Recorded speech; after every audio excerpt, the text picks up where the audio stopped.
What's up, everybody? This will be video number 1 on this Dodge Grand Caravan. It's a 2010 model. This is an SE model. And we're doing what we call a full service tune-up on this thing. It's like at 147,000 miles, I believe. And it's really had no work done. No work at all. Pretty disgraceful that people let it go that far until they do something, but it's better late than never, that being said. So here we are playing catch up on preventative maintenance. We have a bottle of seafoam over here that will be put in the gas tank. We won't do an intake cleaning with seafoam because we'll be removing the intake to do that manually. For that, we have the intake gasket set right there. We have a set of wipers, and I like these wipers made by Trico. They're the rain guards, and they're called beam blade.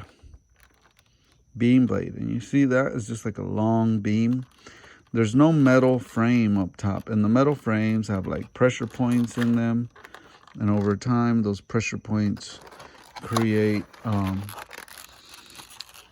unequal wearing in them, so you'll have streaks. So we got the two wiper blades. One's a 26 and one's a 20-inch, if you're wondering what size. We're also doing the oil pan gasket from Felpro. This is leaking. 150,000 miles, and it's just, it's leaking, so it needed to be done. Normally I wouldn't do that if it wasn't leaking in a tune-up, but a tune-up encompasses doing everything it needs to where you don't have to do nothing but change the oil, right? So this is your drain bolt, and it's getting a new drain bolt also for the oil. It's a 14 millimeter by 150. The washer is built into the bolt. The bolt that's in it now, you can tell someone was getting too happy, torquing it down too tight. And the washer that's built into the bolt was crushed a little too far, and there was a little bit of seepage around it. It wasn't like a full-blown leak, but it was going to be leaking soon. And since we're doing the oil pan gasket already, we might as well go ahead and freshen it up with that drain bolt now. It's like $5. It doesn't break the bank to do it. We got a brand new coil here, and there's your part number on that. This is the ignition coil. So we're going to be putting a new ignition coil. We're going to be doing new Omni spark plug wires. This is all from O'Reilly's. And we're going to be doing a set of 6 brand new Champion spark plugs. And it is some 9440s. By Champion. So this is what the factory would have put in it. This is an iridium plug. It's a good quality plug. There's your 6 spark plugs. Chrysler loves Champion. They use Champion a lot. General Motors will use AC Delco. Japanese usually use NGK or Denso. Europeans will use Bosch, sometimes NGK also, Ford, Chevy sometimes will use Autolite. Ford will use Motorcraft mainly. Every company has their spark plug they use. Champions are the preferred choice by Chrysler Dodge products. What do we have here? We have a PCV valve. Let's see which way. Yep. PCV valve V413. So that will get replaced in there when we remove everything off the engine. This is your thermostat, part 65695. There's your thermostat. Here's your cabin air filter. This is a Wix cabin air filter, 24479. And this is your regular engine air filter. The one for the engine, and that's the one for the cabin. So I use Wix on mostly all these filters. They make really good product. The cabin air again was 24,479, and the engine was 42,389. Engine air filter. Here you got your idle air control O-ring from Felpro, 61326. You got some fuel injector O-rings, ES70 599s, and you have here, what's this? This is throttle body. Here's your throttle body gasket. And that's another throttle body gasket. They gave me 2 of them, so I need to figure out which of the 2 it is and exchange the other one for another pack of fuel injectors, because they only gave me 2 packs of fuel injectors and I needed 3. Idle air control valve, they gave me 1 of each to see which one fits. They were nice enough to not charge me for the other one. I didn't see it on the receipt, but we'll be honest and we'll return that to them. It was an honest mistake by one of the kids that work there. These fuel injector O-rings, we'll take 2 on each fuel injector, and there's 6 fuel injectors. So 2 for 1 fuel injector, 2 for another. That's 2 fuel injectors, 2 for a third, 2 for a fourth, and we need 1 more pack of 4 for the last 2 cylinders, 5 and 6. So we'll be taking care of this little mix up here. We got a valve cover gasket set VS50599R. I didn't read the part number on this intake gasket set, so I'll read that now. MS92808/1. This is upper and lower intake manifold. Moving on over here, we have a transmission filter kit with gasket. And this is FK177. And that'll be your transmission filter kit. And then we got 5 quarts of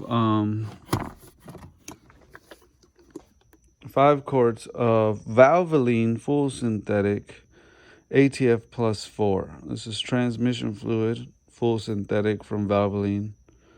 #1 ATF brand award, Valvoline 1. It's pretty good stuff to put in your transmission. So we will be putting 5 quarts of that. It says it takes 4, but I think it's like more like 4.5. So we get 1 extra just to make sure. It's better to have a little left over than not enough.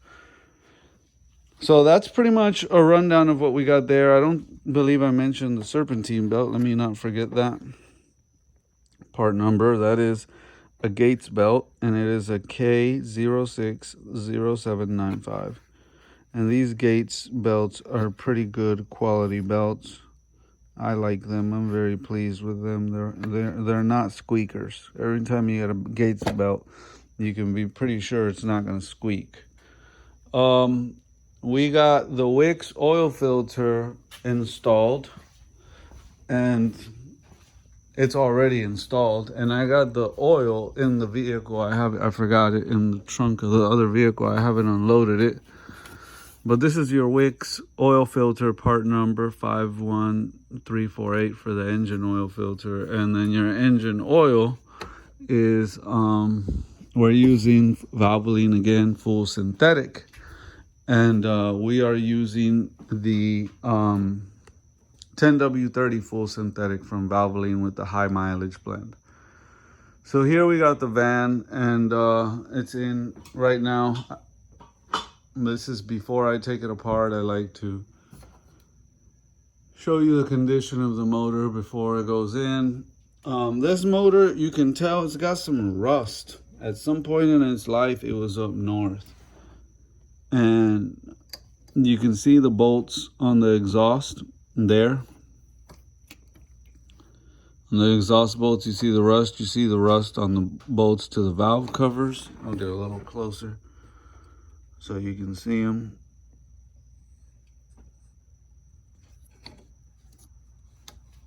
Yeah, so that's some rust on all these bolts.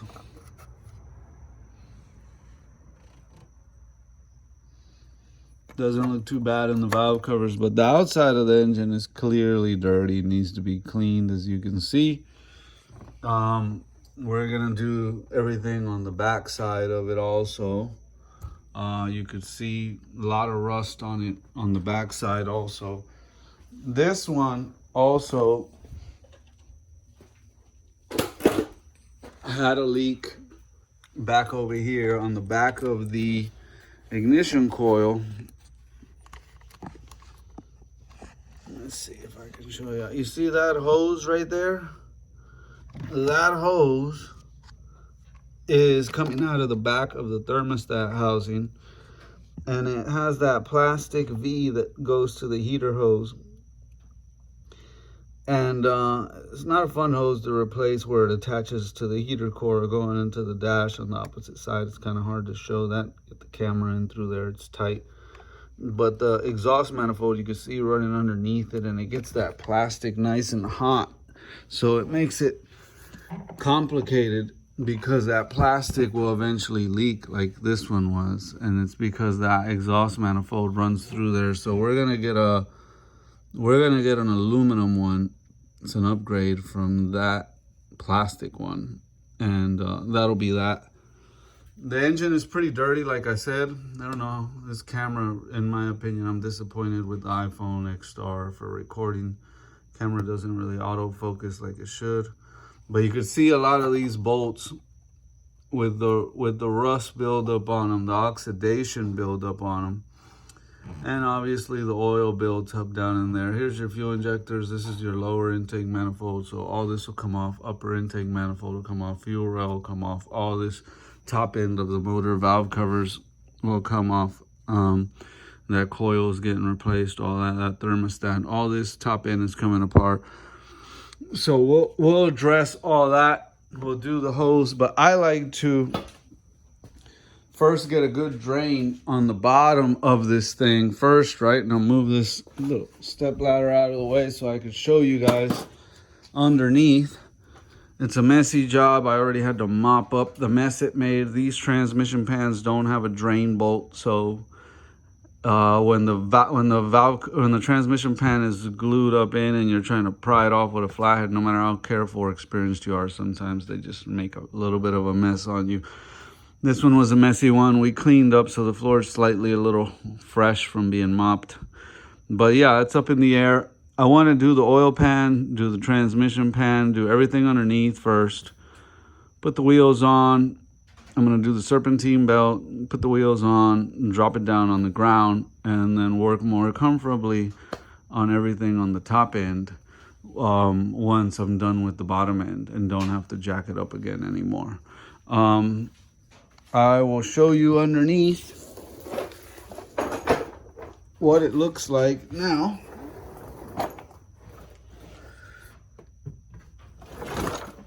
Okay, so this is the bottom of the transmission pan. And you can see from the color of the fluid that was coming out, I mean, transmission fluid is supposed to be red, y'all, not brown. And I mean, this is pretty... This is pretty bad. It's 150,000 miles. It's never been replaced, ever. So you could smell it. I wish y'all could smell it. You can smell the burnt fluid miles away. My garage will be smelling like burnt transmission fluid for the next couple of days. This is the seal I still have to take out. It's a little bit hardened. You got to be real careful taking the seal out not to scuff up the aluminum of this bottom valve body of the transmission. You got to be real careful not to damage that, because you want the new seal to fit in there without any scratches or grooves that'll create imperfections in there. So I'm gonna let this drain and then overnight, and I'll get started on it in the morning after it got a good drain. I got the new Wix oil filter, like I had already showed you up there. The box, it's already been installed. That was, again, the 51348 Wix oil filter by Wix. So as you can see, this thing was leaking, and you could see the leaking on the hose. It was starting to fudge up the hose leaking down this way. You can see this is the hot water pipe coming down off of the water pump. And I don't know how well you can see that. It was starting to corrode. This really needs to be sanded and repainted to get it from eating itself up. Taking these hoses off and all that, you know. That's extra work that they're not paying me to do, but, you know, at some point it's gonna have to be done, or you're gonna have to end up paying to replace that pipe. It unbolts from here, and then there's a rubber seal that goes in there, and then it comes this way to the bottom radiator, and then it bolts up there on the engine block, and then this comes off. So once you remove this, these clamps are kind of finicky, and I don't like reusing them, so it would require buying 2 new clamps for that and getting a new seal for that.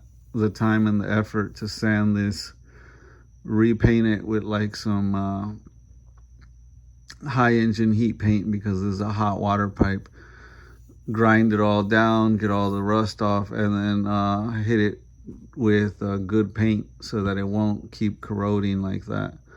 But that's additional work that wasn't originally quoted. They seem to be on a budget, so we're not going to press that issue. But we will do a good little dandy job on everything else.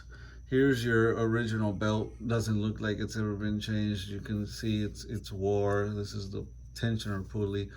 Guys, in a perfect world, I mean, I get it that we're in COVID times and people can afford what they can afford, but I'm at least putting the belt on there. But in a perfect world, you would have replaced this tensioner when you do the belt.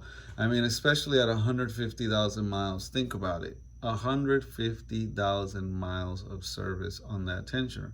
Now you say, what's the big deal with the tensioner? Well, what does it do, Danny? The name tells you what it does. It's a serpentine belt tensioner, and it keeps tension on that belt. So let's say every time you accelerate, when you're sitting at a red light and you go to accelerate, boom, you go to take off. At idle, it's spinning. It's still doing a function even when it's spinning at idle. But when you accelerate, that torque, that extra demand of power that the engine is putting out, that tensioner helps keep that belt at the proper tension, keep it under control when you go to accelerate every time. So it's a spring-loaded tension inside of that tensioner. And they used to sell the little spring kits where you could rebuild them. Now they don't want you to rebuild them. They want you to replace them. So they don't even sell those kits anymore. Now they just sell you the whole tensioner. That tensioner is anywhere $40-50 usually. They're usually priced around there. Sometimes I see them on the higher end, 60-70, but usually 40-50 on average. So you could say I'd ballpark it somewhere in between $40 and $70 for that tensioner. Why do I recommend doing it? Again, 150,000 miles. You can see it has an idler pulley on it. Shine a little closer to it, and you have the buildup around it where it's not clean like this color, and it's dirty like that around it. This idler pulley has collected some crud around it, and that bearing in there gets compromised. On top of that, the tensioner inside of there, the spring, gets kind of limp and loose, and you have a lot more flex going on than what you should. It's not keeping the right amount of tension anymore. After a while, you get belts squeaking. You can get a belt to slip off. You know, it does put pressure on the AC compressor clutch. When the AC compressor clutch cycles on and off, you want that tensioner to have the appropriate amount of tension so it doesn't put any additional added stress on this compressor clutch housing as it's cycling on and off. The crank pulley can handle the abuse. The power steering, is that the power steering? No, power steering is up front. Power steering pulley doesn't like it, but it can handle the abuse. That's your water pump up there. And from the rusty, crusty bolts on that water pump, you can tell this thing was somewhere where it picked up oxidation, where there was close to the beach, the sand from the beach, or up north. It's got some real oxidation going on there.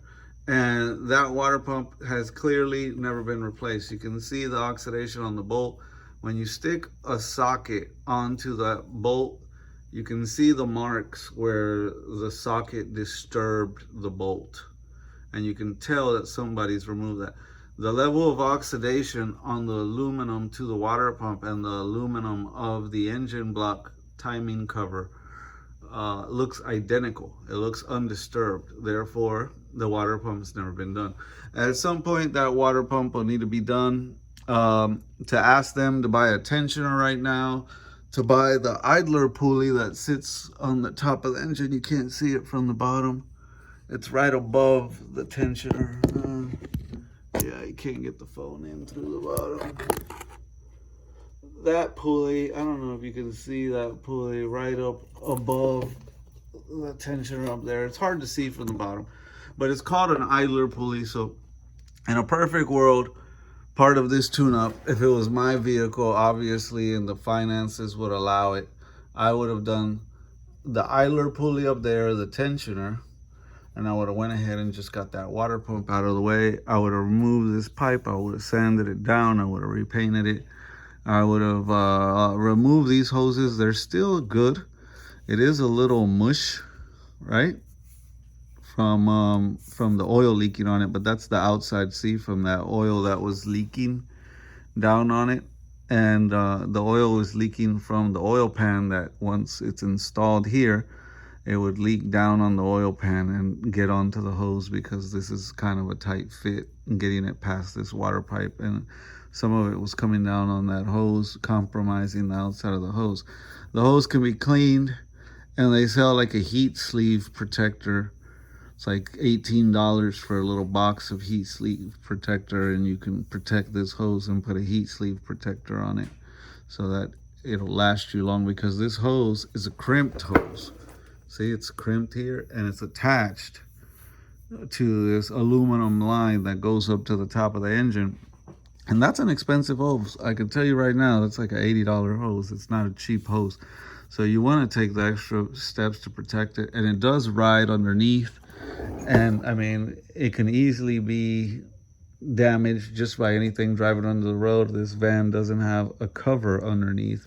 You know, if I owned this van, I would definitely want a cover underneath. If it didn't come with one, I would make one for myself. I would take a piece of plastic, thin plywood or something, grab a piece of cardboard box and make like a template of the cover that I want, and drill it up in place and make sure everything's good and it covers everything under here to protect stuff. And then I would take the cardboard box, I would trace it over a piece of thin plywood, plastic, whatever, and then I would cut that out to the same shape, and I would use some of these already pre-existing bolt holes and bolt it up in place, because see, all this is open in here and exposed, and this covers the wheel well, but nothing covers here. Nothing cover. There is a plastic cover that comes here to protect the pulleys. It does fold down a little bit, but it doesn't protect this hose. It doesn't protect a lot of stuff under here. So I like these vans. I just think Dodge kind of cheaped out by not putting a cover on it. Let me see if I can back up to give you a better perspective on what I'm talking about. You see the bottom, what I mean, that whole undercarriage? I would put a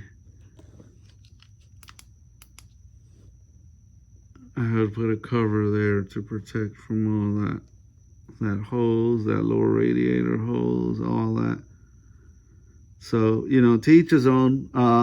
You think you paid whatever, 10 grand for this van, 15 grand, whatever they paid.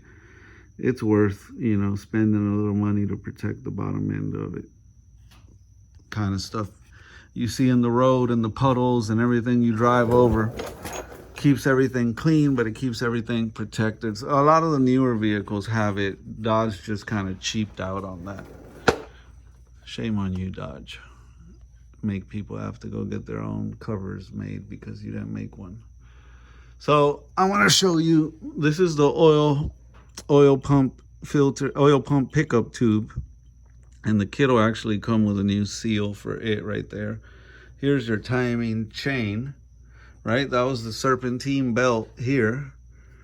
Here's your timing chain inside, so you don't have to worry about replacing that. All this has to be scraped up and cleaned up, get all this old gasket glue off and clean all that up. Here's your oil dipstick. You got your glue and everything here that is gonna have to get all scraped off with the razor blade and get all this cleaned up. You can see the bottom end of the engine here completely exposed. Here's your crankshaft right here. You know, you got your rods. It's hard to see it on camera, but you can see the bottom of the pistons through there. And on some of these, you can see a little bit of the cylinder walls. Not on that one. These cameras really don't do it justice. It's a little piece of the cylinder wall you see on this cylinder, but you can see it's healthy, it's good, it's in good condition inside. So that's the bright side. The engine for 150,000 miles, you don't see no major scoring, you don't see no major gunk. I mean, is there a little bit of stuff building up? Yeah, there is, but I'll clean all that off. You see, I'll clean all that off with a little light sandpaper and get this all nice and resurfaced and clean and put the new gasket on there. You can see they were leaking from other places too. Who knows where, but all that has to be cleaned up. That's all gunk and oil that was leaking under there. So, you know, in a perfect world, they would have bought some brake cleaner and cleaned all that, you know, all the oil, but we'll let it be. You see the subframe is real dirty from the oil pan leaking, and when they drive, it blows it back. All that oil's being blown back, and it's this whole lower subframe is dirty with all. You can see the oil pan, right? Here's your old oil pan gasket that came off. And look at this oil pan, how bad it was. I mean, it was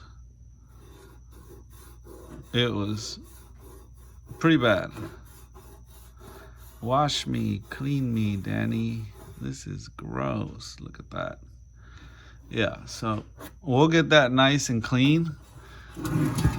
Right now I'm letting the inside drain out because you want the inside to be clean more than anything, guys. That's what really should matter, that's clean, you know? So we'll get the inside real clean, but we'll also make the outside look clean. My grandfather used to always say, if you're gonna work on it, make it look like you worked on it, or don't work on it at all. And that stuck with me, you know? He was a leather maker, and I used to help him out. He made shoes and wallets and all kind of stuff. And when I would help him, he would tell me that I'd be shining shoes and helping him prepare the leather, and he would say, if you're gonna work on it, make it look like you worked on it, or don't work on it at all. Go play outside. This isn't play, this is work. And I took him literally. So it stuck with me in life. And I'm a bit of a perfectionist, and not everybody appreciates it. But that's just the way I do it. I do it for the car, even if the customer doesn't appreciate it. Anyways, these are their tires, and you can see they're slick. I mean, they're slick. They got their money's worth out of these tires. You can see the other one's just about the same. So we're gonna get them a set of tires. You know, they were moaning about spending the money on tires, and I'm getting them a set of like brand new tires for 50 bucks a tire. Installed, 50 bucks installed.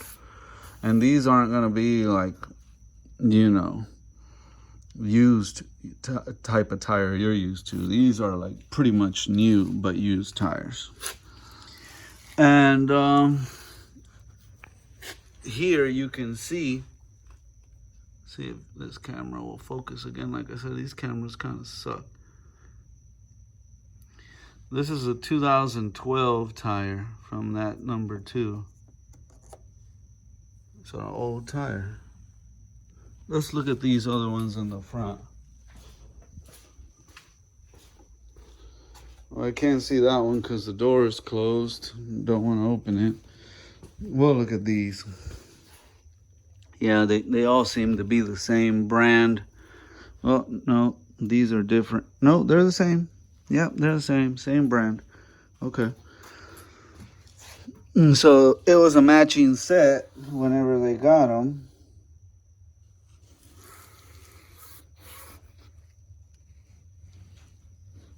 And I think they're all 2012s.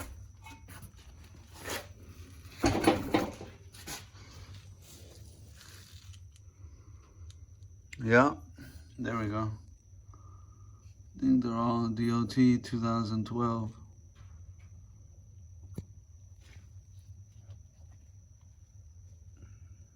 If that was a 0, it'd be a 2020. If it was a 9, it'd be a 2019. If it was an 8, it'd be a 2018. If it was a 7, 2017. You get my drift. So that's a 2012 tire. And we're in 2020, y'all. Woo! Nah, that can't be, man. Are you kidding me?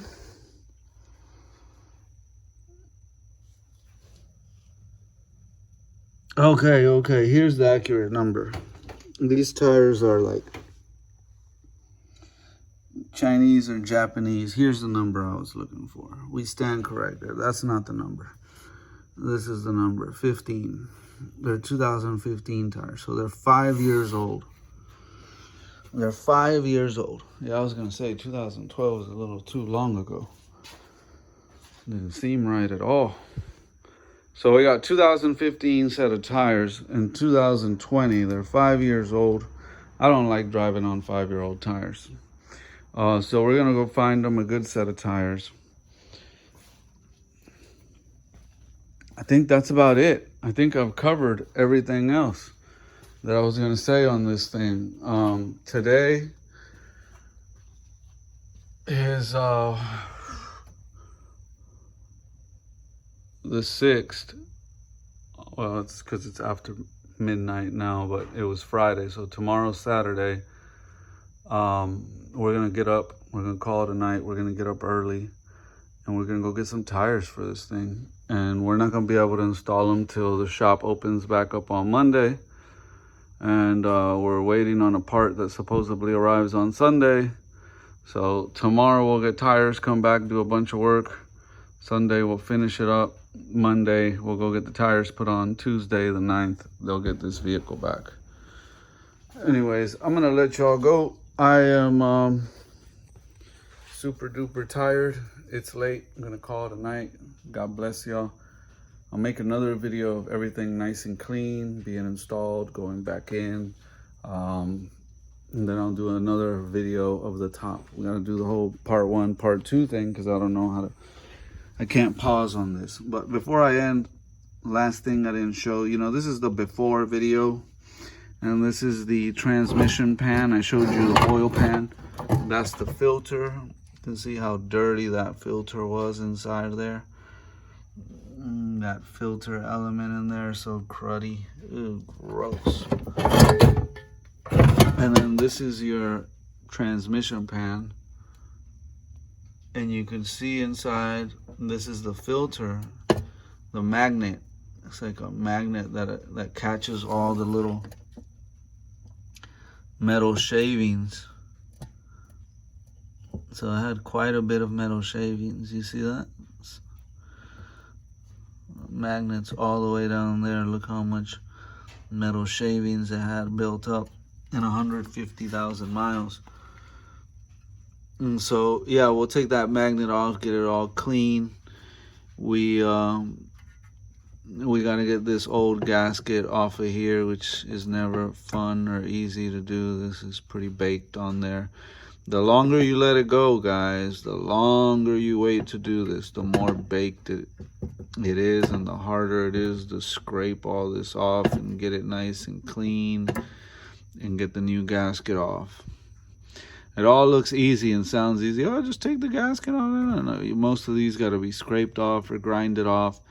They get baked on there pretty good. Messy work, but whatever. We'll get that cleaned up.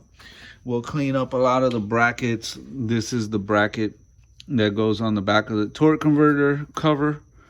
We'll get that cleaned up, and then this is another bracket that goes on the back of the oil pan as an engine, a transmission to engine brace. So we'll get that cleaned up as well. And then we'll be done. We'll bolt up the bottom. We'll get the bottom all spit shined, and then we will we'll work our way up to the top and make the top look beautiful. Anyways, like I said, I'm gonna turn the lights off, get out of here. Look for this video really isn't to teach you how to do this work. Sorry, this isn't that kind of video I'm making. This isn't a video to teach you the step-by-step process so you can do it yourself. This video is mainly to cover my butt. It covers my butt on what it looked like before and what it looks like after. So people can't come and say, well, he said he bought those parts, but maybe he didn't. He said he cleaned that, but maybe he didn't. He said it was leaking when it went in, but maybe it wasn't. You know, people do stuff like that. And some customers are a breeze to deal with, and some customers, not so much. So the ones not so much, it's really important to have these kind of videos. So I'll make this one on the before, another one on the after, and that covers my butt. Even if it was customers where it's not a breeze, I recommend making these videos if you're doing work for other people, especially because even if you're doing it for yourself, because in the future, nobody has to take their word for the fact that they did this full service on it. Video don't lie. They'll be able to see all the parts that were bought, the date when they were done, know who did them. If a future person buying this wants to ask me about the work I did, I have no problem answering questions about the work I did.